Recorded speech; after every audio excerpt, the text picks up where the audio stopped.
Bonjour et bienvenue dans un nouvel épisode de Dream on Miami. Aujourd'hui, nous sommes avec Fabrice Hersey, coordinateur manager chez LCH Consulting USA.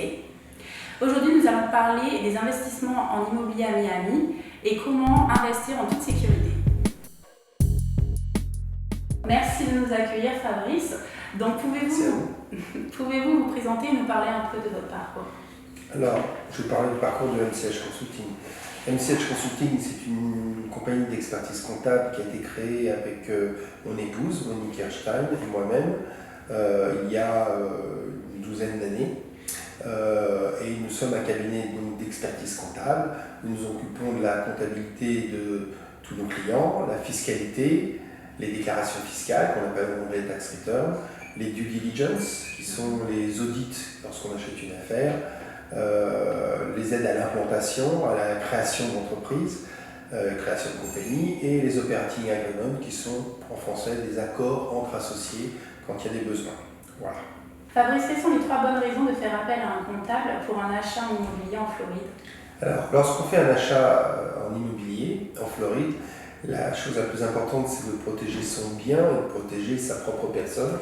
Pour cela, il vaut mieux, et c'est notre conseil, créer une compagnie, une LLC, et comme ça, la personne qui achète a une protection et juridique et permet également, d'un point de vue fiscal, d'optimiser ses déclarations si ce bien a pour but d'être un bien à but locatif. Fabrice, comment déclarer son bien aux États-Unis et ses revenus locatifs quand on n'est pas résident? Alors, il faut savoir une chose, c'est que lorsque l'on n'est pas résident, on paye les revenus locatifs à l'endroit où il y a des revenus locatifs, c'est-à-dire aux États-Unis.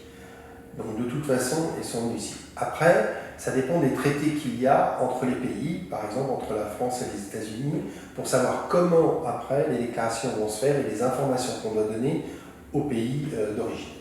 Très bien. Et Fabrice, pouvez-vous nous expliquer le FIRPA? Alors, le FIRPA, c'est un système qui permet aux Américains, avant tout, de se protéger contre ceux qui voudraient vendre des biens et ne pas payer la plus-value. Donc, les agents, les closing agents, quand ils font un closing, retiennent 15% de la somme de la vente qu'ils vont remettre à l'IRS. Et c'est lors de la déclaration d'impôt que l'IRS statuera et verra la différence entre ce qui a été retenu, les 15%, et le réel montant de l'impôt.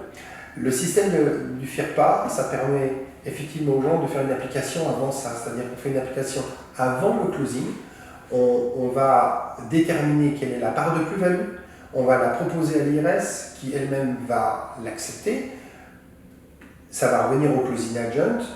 Le closing agent va donc retenir uniquement la part de plus-value qui va arriver en finale et non pas retenir 15%. Et nous aurons, nous, en tant que cabinet d'expertise comptable, à faire la déclaration fiscale, ce qui permettra de bien reconnaître que c'était bien le montant de la plus-value et à l'IRS de percevoir l'impôt sur les plus-values.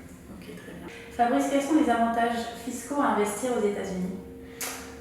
La différence, c'est qu'on a d'abord un taux d'imposition par rapport à la France qui est beaucoup moins important ici qu'en France. Après, c'est au cas par cas, parce que l'imposition, ça dépend de ce qu'on a à déclarer, des charges qu'il peut y avoir, et ça, c'est au cas par cas, vraiment. Ok, très bien. Et que représente la taxe foncière aux États-Unis? Alors, la taxe foncière en Floride, c'est environ 2% de la valeur estimée du bien. Ok, très bien.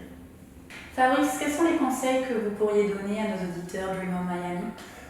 Le premier conseil, c'est de ne pas acheter en nom propre, d'acheter au nom d'une compagnie. Et le deuxième conseil, c'est de prendre son temps. Prendre des conseils auprès de votre broker, prendre des conseils auprès d'un cabinet d'expertise comptable ou d'avocat, peu importe. Mais en tout cas, prendre le temps. Rien n'est urgent, il faut lire les documents, il faut prendre son temps, avoir du bon sens.